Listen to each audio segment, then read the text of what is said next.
अस्सलाम वालेकुम। आज हमारा टॉपिक है मॉलिक्यूलर आइंस के मॉलिक्यूलर आइंस क्या होते हैं। इससे पहला जो हमारा टॉपिक था वो था आइंस और टाइप्स ऑफ आइंस। अगर आपको आइंस और टाइप्स ऑफ आइंस की वीडियो नहीं देख ली तो वो देख लें, क्योंकि मॉलिक्यूलर आइंस भी एक आयन ही होते हैं। मॉलिक्यूलर आइंस किसे कहते हैं? मॉलिक्यूलर आइंस कहते हैं कि जब कोई मॉलिक्यूल, हमने एन से रिप्रेजेंट किया, इस मॉलिक्यूल के ऊपर कोई चार्ज आ जाए, मॉलिक्यूल के ऊपर चार्ज आ जाए तो ये बन जाता है मॉलिक्यूलर आयन। क्या बन जाता है? Molecular ion. तो मॉलिक्यूल के ऊपर चार्ज मॉलिक्यूलर आयन बन जाता है। और आपको ये पता है कि चार्ज अगर मॉलिक्यूलर आयन के ऊपर या तो प्लस चार्ज होगी या तो नेगेटिव चार्ज होगी। अगर मॉलिक्यूलर आयन के ऊपर पॉजिटिव चार्ज है तो हम इसको कहेंगे कैट आयनिक मॉलिक्यूलर आयन, और अगर इस पर नेगेटिव चार्ज होगी तो हम कहेंगे एन आयोनिक मॉलिक्यूलर आयन कहेंगे हम। तो यहाँ तक हमें क्या पता? हमने कहा मॉलिक्यूल पर चार्ज हो तो वो मॉलिक्यूलर आयन बन जाता है। अब चार्ज प्लस में है तो वही मॉलिक्यूलर आयन कैट आयनिक मॉलिक्यूलर आयन कहलाएगा, और अगर वो चार्ज नेगेटिव है तो वो ion an ionic molecular ion कहलाएगा। कैट आयनिक मॉलिक्यूलर आयन जो है ये लॉस ऑफ इलेक्ट्रॉन से बनते हैं, लॉस ऑफ इलेक्ट्रॉन से बनते हैं। और जबकि एन आयनिक जो होते हैं ये आपका गेन ऑफ इलेक्ट्रॉन से बनते हैं, गेन ऑफ इलेक्ट्रॉन से बनते हैं। तो आपको मेरी यहाँ तक बात समझ में आ गई कि मैंने क्या बताया आपको? मैंने कहा मॉलिक्यूलर आइंस वो मॉलिक्यूल जो जिस पे चार्ज आ जाए वो मॉलिक्यूलर आयन कहलाते हैं।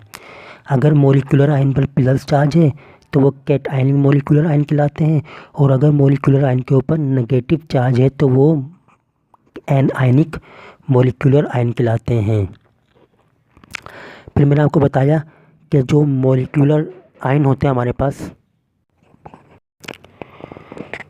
जो हमारे पास molecular ions cationic molecular ions होते हैं, इन पर प्लस चार्ज होती है, और एनायनिक मॉलिक्यूलर आयन के ऊपर नेगेटिव चार्ज होती है। अब आप यहाँ बुक देख लें, बुक में वो क्या कह रहा है व्हेन अ मॉलिक्यूल, जब कोई मॉलिक्यूल लॉस और गेन इलेक्ट्रॉन को लॉस कर दे या इलेक्ट्रॉन को गेन कर ले तो उसे हम कहते हैं मॉलिक्यूलर आयंस। तो जब भी कोई मॉलिक्यूलर आयंस जो है ये लॉस कर दे या गेन कर दे इलेक्ट्रॉन्स को तो हम इसको कहते हैं molecular ions. Molecular ions positive charge भी रखते हैं, नेगेटिव चार्ज भी रखते हैं, जैसे कि आयन रखते हैं। अगर नेगेटिव चार्ज है मॉलिक्यूल पर, मॉलिक्यूलर आयन पर, तो हम इसको कहेंगे एन आयनिक मॉलिक्यूलर आयंस, और अगर इस पर पॉजिटिव चार्ज है तो हम इसे कहेंगे कैट आयनिक मॉलिक्यूलर आयंस कहेंगे। एक से एग्जाम्पल आपको दी है CH4+, क्योंकि इसमें प्लस चार्ज है, CH+4 आ गया। अब CH+4 पे अगर आप देखें तो प्लस चार्ज है, तो ये हो गया आपके पास cationic molecular ion. Cationic molecular ion हो गया। क्यों हो गया इस पर? क्योंकि प्लस चार्ज है। अगर आपको एनायनिक और कैटायनिक मॉलिक्यूल की एग्जाम्पल चाहिए तो बताता हूँ आपको। NO2+, सही है, NH4+, Cl-, ये दोनों मॉलिक्यूल हैं। अच्छा, CH- क्योंकि ये एटम है हमारे पास, हम यहाँ बात कर रहे हैं मॉलिक्यूलर आयन की। H3+, O+, सही है ना? तो अब आप देख लें, ये सब आपके पास चार्ज आ गई।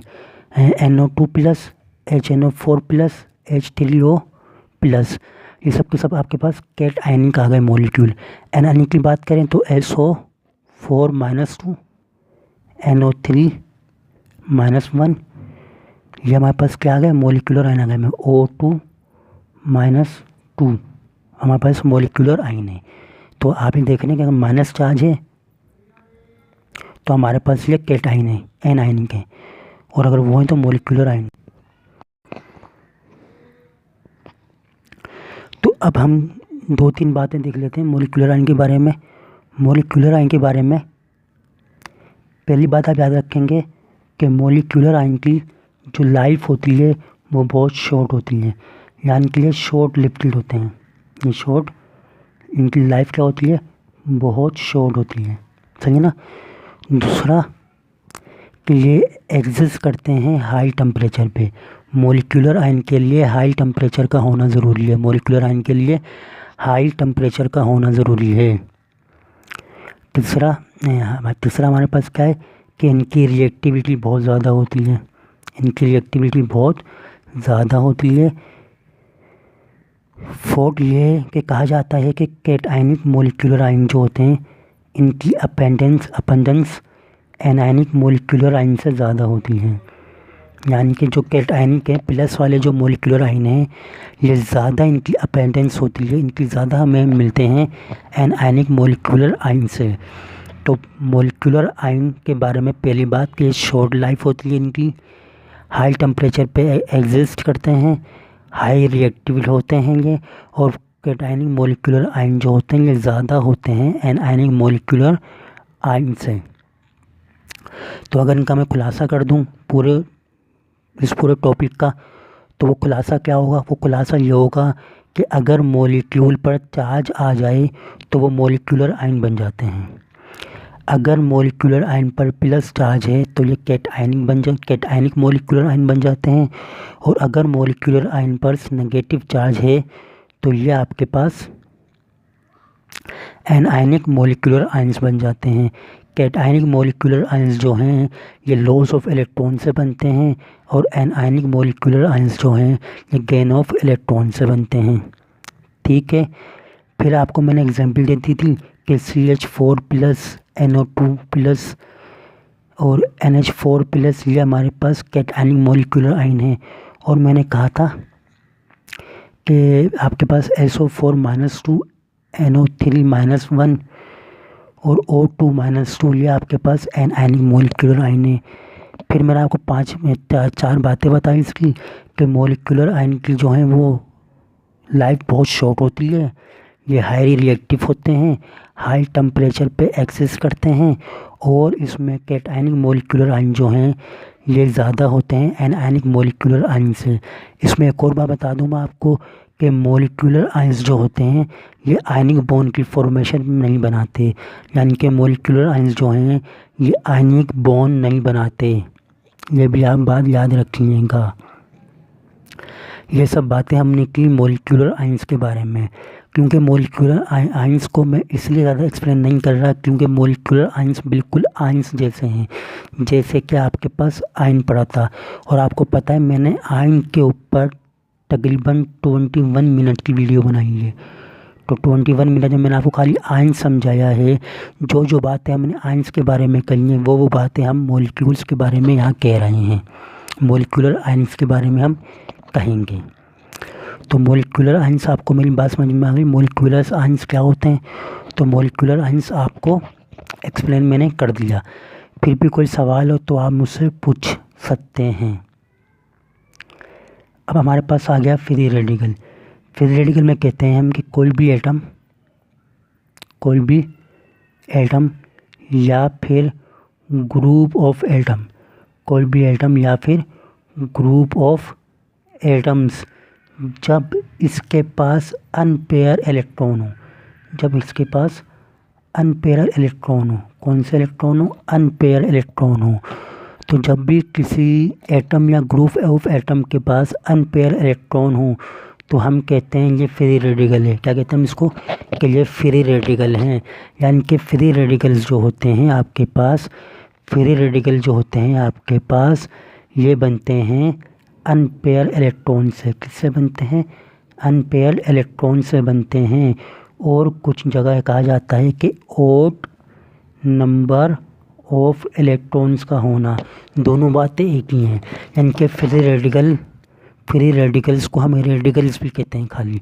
तो फ्री रेडिकल्स वो एटम्स या ग्रुप ऑफ एटम्स होते हैं जिनके पास अनपेयर इलेक्ट्रॉन्स होते हैं। अनपेयर इलेक्ट्रॉन्स का मतलब ये होता है कि इनके पास ऑड नंबर ऑफ इलेक्ट्रॉन्स होते हैं, ऑड नंबर ऑफ इलेक्ट्रॉन्स होते हैं। तो अगर किसी केमिकल स्पीशीज़ के पास अनपेयर इलेक्ट्रॉन है तो हम कहेंगे ये फ्री रेडिकल है, ये फ्री रेडिकल है। अच्छा, फ्री रेडिकल के बारे में दूसरी बात क्या है? दूसरी बात ये कि फ्री रेडिकल को हम रिप्रेजेंट करते हैं किसी भी एटम या मॉलिक्यूल के सिंबल, किसी भी एलिमेंट के सिंबल के ऊपर या किसी भी मॉलिक्यूल के फॉर्मूले के ऊपर क्या कर दें हम डॉट बनाते हैं। जैसे कि हमारे पास हाइड्रोजन एक एटम है, इसके ऊपर अगर हम डॉट बना दें तो ये फ्री रेडिकल बन जाएगा। या फिर CH3 हम इस पर डॉट बना दें तो ये फ्री रेडिकल बन जाएगा। तो फ्री रेडिकल की पहचान क्या है कि एटम के सैंपल पर या फिर मॉलिक्यूल के फॉर्मूला पर आप क्या बनाएं, डॉट बनाते हैं, क्या बनाएं, डॉट बना दें। आपको एग्जांपल यहाँ दी हुई है, H के ऊपर डॉट है, Cl के ऊपर भी डॉट है, H3C के ऊपर भी डॉट है। यहाँ मेरी एक बात याद रखिएगा, अगर आपके पास कोई भी मिसाल के तौर पर मिसाल दे रहा हूँ मैं आपको, आपके पास कोई एटम है X, इस एटम के ऊपर अगर इस X के ऊपर प्लस आ जाए, इस X के ऊपर प्लस आ जाए तो ये कैट आयन कहलाते हैं। क्या कहलाते हैं? कैट आयन कहलाता है। और अगर इस प्लस के ऊपर माइनस आ जाए, अगर इस X के ऊपर माइनस आ जाए तो ये एन आयन कहलाएगा। क्या कहलाएगा? एन आयन कहलाएगा। और अगर इसके ऊपर डॉट आ जाए तो ये फ्री रेडिकल कहलाएगा। ये बात मेरी याद रखिएगा, क्या कि अगर किसी एटम के ऊपर प्लस चार्ज है तो वो कैटाइन बन जाएगा, अगर किसी एटम के ऊपर माइनस चार्ज है तो वो एनाइन बन जाएगा, अगर किसी एटम के ऊपर डॉट है तो वो फ्री रेडिकल बन जाता है। यहाँ तक मेरी बात समझ में आ गई? अब जैसे कुछ बातें हम कर लेते हैं फ्री रेडिकल के बारे में। फ्री रेडिकल को मैंने FR से रिप्रेजेंट किया है। पहली बात फ्री रेडिकल के बारे में याद रखेंगे आप कि इनका टाइम पीरियड शॉर्ट होता है, इनका टाइम पीरियड शॉर्ट होता है, ये शॉर्ट टाइम पीरियड के लिए बनते हैं, पहली बात। दूसरी बात, ये हाईली रिएक्टिव होते हैं, बहुत ज़्यादा रिएक्टिव होते हैं। क्या होते हैं? बहुत ज़्यादा हाईली रिएक्टिव होते हैं। हाईली रिएक्टिव का मतलब होता है कि ये अनस्टेबल बहुत ज़्यादा होते हैं, ये बहुत ज़्यादा अनस्टेबल होते हैं। तीसरी बात आपको याद होनी चाहिए क्या कि ये होमो ये मैं आपको अलग समझाता हूँ कि जो फ्री रेडिकल है, फ्री रेडिकल जो हैं कि जो फॉर्मेशन होती है ये होमोलाइटिक होती है, होमोलाइटिक होती है। होमोलाइटिक ब्रेकेज की वजह से आपके पास फ्री रेडिकल बनते हैं। अच्छा, अब होमोलाइटिक ब्रेकेज ऑफ बॉन्ड का मतलब क्या है, इसको मैं अभी एक्सप्लेन करता हूँ। याद रखिएगा फ्री रेडिकल जो हैं ये लाइट या हीट की प्रेजेंस में होते हैं। लाइट एनर्जी या हीट एनर्जी की एब्जॉर्प्शन की वजह से फ्री रेडिकल बनते हैं। पहली बात मैंने क्या कही, मैंने कही कि फ्री रेडिकल जो हैं ये होमोलाइटिक ब्रेकेज ऑफ बॉन्ड से बनते हैं और ये क्या करते हैं, ये लाइट एनर्जी या हीट एनर्जी की एब्जॉर्प्शन से बनते हैं। अब मैं आपको समझाने जा रहा हूँ कि होमोलाइटिक ब्रेकेज क्या होता है। देखें, ये एक क्लोरीन है, इसके आउटर मोस्ट शेल में 7 इलेक्ट्रॉन होते हैं, ये सबको पता है, सही है। दूसरा भी क्लोरीन है, इसके भी आउटर मोस्ट शेल में क्या होंगे, 7 इलेक्ट्रॉन होंगे, सही है। अब क्या होगा, अब होगा ये कि दोनों ने बॉन्ड बनाया, ये एटम इस क्लोरीन का आ गया, ये इलेक्ट्रॉन इस क्लोरीन का आ गया, वो इलेक्ट्रॉन इस क्लोरीन का आ गया। दोनों ने बनाया क्या, दोनों ने बनाया आपके पास, दोनों ने आप पर दोनों क्या बना रहे हैं, दोनों बना रहे हैं बॉन्ड, दोनों बॉन्ड बना रहे हैं। अब इसका ये इलेक्ट्रॉन यहाँ पर बॉन्ड बना रहे हैं। बॉन्ड में ज़रा सही बना दूँ, करीब करीब है ना, ये दोनों बॉन्ड बना रहे हैं, दोनों करीब करीब समझेगा हैं। इन्होंने बॉन्ड बना लिया। अब क्या किया, मैंने इनको हीट दे दी, है ना, मैंने इनको हीट दे दी या फिर मैंने इनको लाइट दे दी, लाइट एनर्जी दे दी। लाइट एनर्जी दे मैंने सूरज की रोशनी में ले गया इनको। अगर आपने इनको हीट या लाइट दे दी तो क्या करेंगे, ये ब्रेक करेंगे, ये टूटेंगे। अब होगा क्या, टूटने से कैसे टूटेंगे, ये टूटेंगे इससे ना कि जो इस क्लोरीन ने जो इलेक्ट्रॉन दिया था, इसको मैंने क्लोरीन को मैं ए कह देता हूँ, इस क्लोरीन को मैं भी ए तो मैं फ़िलहाल चलो मैं इसको नाम नहीं देता। ये जो क्लोरीन मौजूद है पहला वाला, ये अपना इलेक्ट्रॉन ले जाएगा और ये क्लोरीन भी अपना इलेक्ट्रॉन ले जाएगा। तो दोनों ने क्या किया है, दोनों ने अपना अपना इलेक्ट्रॉन जो शेयर किया था वो ले गए। जब मैंने इस बॉन्ड को ब्रेक करना चाहा तो ब्रेक कैसे हुआ, ये अपना अपना इलेक्ट्रॉन ले गए। एक क्लोरीन अपना इलेक्ट्रॉन ले गया, दूसरा क्लोरीन भी अपना इलेक्ट्रॉन ले गया। तो ऐसी ब्रेकज, ऐसा बॉन्ड का टूटना जिसमें एटम अपना अपना या मॉलिक्यूल अपना अपना इलेक्ट्रॉन ले जाएं, हम कहते हैं ये होमोलाइटिक ब्रेकेज ऑफ बॉन्ड कहलाता है। Homolytic of breakage of bond कहलाता है। और होमोलाइटिक ब्रेकेज ऑफ बॉन्ड से जो बनते हैं वो फ्री रेडिकल होते हैं। याद रखिएगा कि होमोलाइटिक ब्रेकेज ऑफ बॉन्ड से जो केमिकल स्पीशीज़ बनती है वो फ्री रेडिकल्स होते हैं। तो free radicals homolytic breakage of bond से बनते हैं। होमोलाइटिक ब्रेकेज ऑफ बॉन्ड का मतलब ये है कि जब दो एटम बॉन्ड को तोड़ेंगे तो वो बॉन्ड को अपने अपने इलेक्ट्रॉन को ले जाएंगे। एक एटम अपना इलेक्ट्रॉन ले जाएगा, दूसरा एटम भी अपना इलेक्ट्रॉन ले जाएगा। इसे कहते हैं होमोलाइटिक ब्रेकेज। तो अगर आपको इसका पूरा खुलासा बताऊं फ्री रेडिकल का, FR का, तो पहले याद रखिएगा कि फ्री रेडिकल क्या होते हैं, जिनके पास ऑड नंबर ऑफ इलेक्ट्रॉन्स होते हैं। ऑड इलेक्ट्रॉन्स होते हैं, क्या होते हैं, ऑड इलेक्ट्रॉन्स होते हैं। ये बात याद रखिएगा, इनके पास ऑड इलेक्ट्रॉन होते हैं, या आप कह दो अनपेयर इलेक्ट्रॉन्स होते हैं। अनपेयर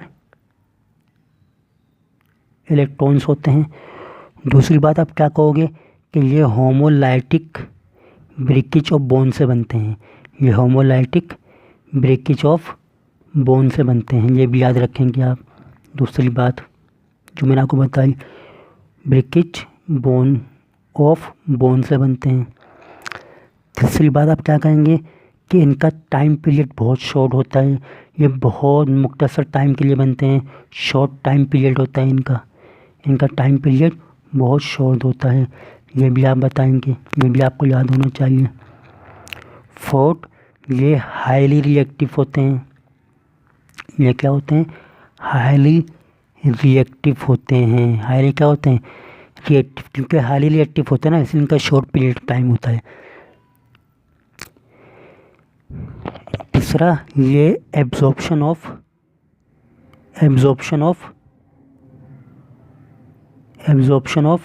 लाइट या हीट से बनते हैं। यानी कि ये एब्जॉर्प्शन ऑफ लाइट करते हैं या एब्जॉर्प्शन ऑफ हीट करते हैं फ्री रेडिकल। ये बातें आपको समझ में आ गई कि पहली बात कि ऑड नंबर ऑफ इलेक्ट्रॉन्स होते हैं फ्री रेडिकल के पास, सही है। दूसरी बात, होमोलाइटिक ब्रेकेज ऑफ बॉन्ड से बनते हैं। तीसरी बात, शॉर्ट लाइफ पीरियड होता है इनका। फोर्थ, ये हाईली रिएक्टिव होते हैं। फिफ्थ, ये एब्जॉर्प्शन ऑफ लाइट या एब्जॉर्प्शन ऑफ हीट से बनते हैं। यहाँ तक मेरी बात आपको समझ में आ गई। अच्छा, जब कोई चीज़ हाईली रिएक्टिव होती है ना, तो मतलब ये होता है कि ये बहुत अनस्टेबल होते हैं। क्या होते हैं, बहुत अनस्टेबल होते हैं। ये बहुत ज़्यादा अनस्टेबल है, क्योंकि हाईली रिएक्टिव हैं तो बहुत ज़्यादा अनस्टेबल होते हैं। फिर छठे बात करें हम, तो चलिए हम कहेंगे कि हम इन्हें डॉट से रिप्रेजेंट करते हैं। किससे? डॉट। इस सिंबल के ऊपर डॉट लगा देना। तो फ्री रेडिकल के बारे में आपको ये 6 चीज़ें पता होनी चाहिए। पहली, फ्री रेडिकल वो केमिकल स्पीशीज होती हैं जो उनके पास ऑड नंबर ऑफ इलेक्ट्रॉन्स होते हैं। फ्री रेडिकल जो है वो होमोलाइटिक ब्रिक के जो बॉन्ड से बनती हैं।